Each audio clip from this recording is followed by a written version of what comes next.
De acordo com dados recentes do IBGE, dos 212 milhões de brasileiros, cerca de 37,7 milhões aproximadamente são idosos. E acredita-se que esse número vai crescer muito mais ao longo dos anos. Eu sou o Luciano e neste vídeo eu vou falar sobre direitos e proteções que o idoso tem e está previsto na lei. Então, roda a vinheta.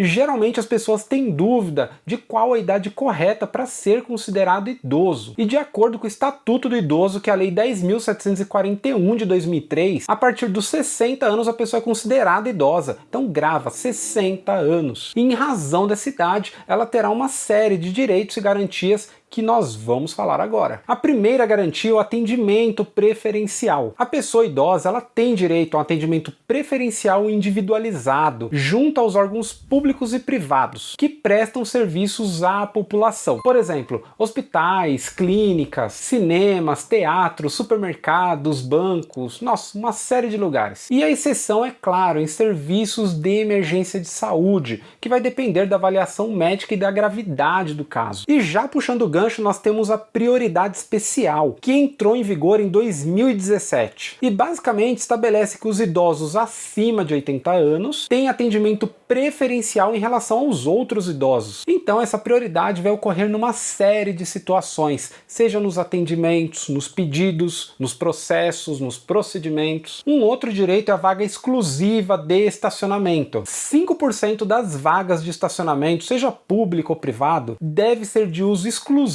e destinado aos idosos. E claro, deve ser bem sinalizado e acessível. Não adianta ter um comércio enorme, um estacionamento de 2 km e a vaga está longe. E o próximo direito que a gente sabe que na prática, infelizmente, não é respeitado é o direito à saúde do idoso. O idoso ele tem atendimento preferencial no Sistema Único de Saúde, o SUS, e é vedada a discriminação nos planos de saúde pela cobrança de valores diferenciados em razão da idade. E isso é muito bonito escrito, mas na prática, infelizmente, ocorre o inverso. E o próprio STJ, o Superior Tribunal de Justiça, entende que o plano que cobra um valor diferenciado por faixa de idade não pratica discriminação prevista em lei. Pois é, fala sério. Na real, todo mundo sabe que o plano de saúde de um idoso é extremamente caro, poucos têm acesso. Então, no momento de maior necessidade, o idoso ele não tem o amparo, a dignidade que poderia ter se essa medida fosse efetivamente cumprida. Mas, feita essa ressalva, ainda dentro da área da saúde, o idoso tem direito ao acompanhante em tempo integral. E é claro que esse acompanhante deverá ter condições adequadas para sua permanência. E também aos idosos, doentes, acamados, é assegurado o atendimento domiciliar pelo SUS. E o próximo direito, também dentro da área da saúde, são os medicamentos gratuitos, que cabe ao poder público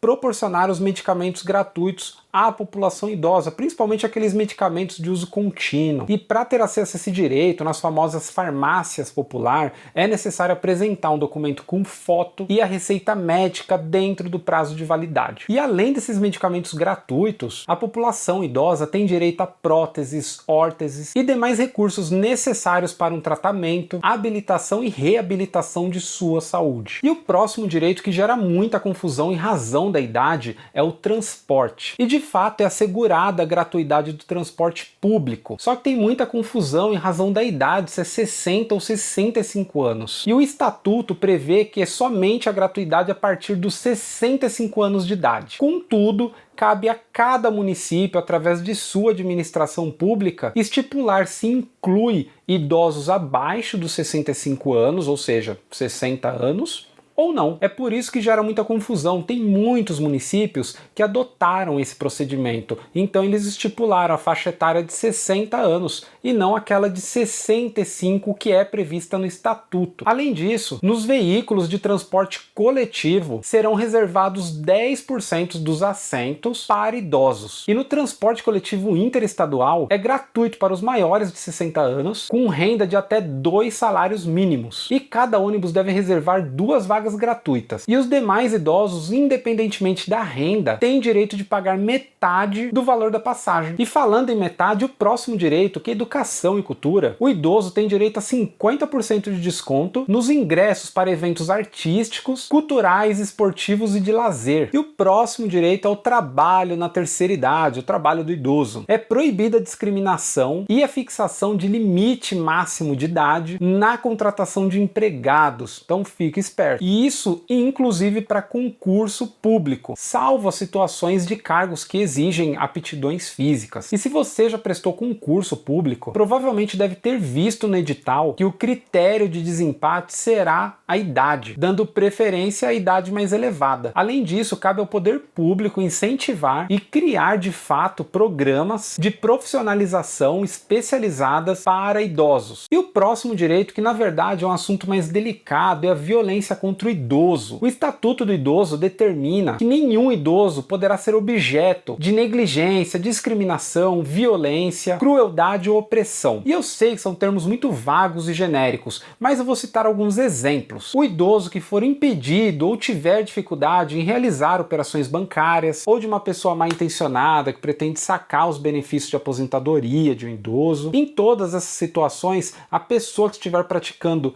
esse ato de violência contra o idoso estará cometendo um crime e poderá ter uma pena de detenção ou reclusão, a depender da gravidade da situação. E um outro direito que também é um ponto muito sensível e na verdade é muito triste, é o abandono do idoso. O Estatuto do Idoso prevê que abandonar o idoso em hospitais, casas de saúde, entidades de longa permanência ou congêneres, ou não prover suas necessidades básicas, gera uma pena de detenção de 6 meses a 3 anos, além do pagamento de multa. E tem diversas outras situações muito mais graves que podem aumentar essa pena, que são submeter o idoso a condições desumanas ou degradantes, privar o idoso de alimentos e cuidados indispensáveis, forçar o idoso a um trabalho excessivo. Enfim, são várias situações que podem aumentar sim a gravidade da pena do infrator. E um outro direito é a pensão alimentícia. Muitas pessoas acham que a pensão alimentícia só ocorre do pai para o filho, da mãe para o filho, mas também pode ocorrer no sentido inverso. E funciona assim: os idosos que não têm condição de se sustentar, nem contam com o auxílio de parentes próximos,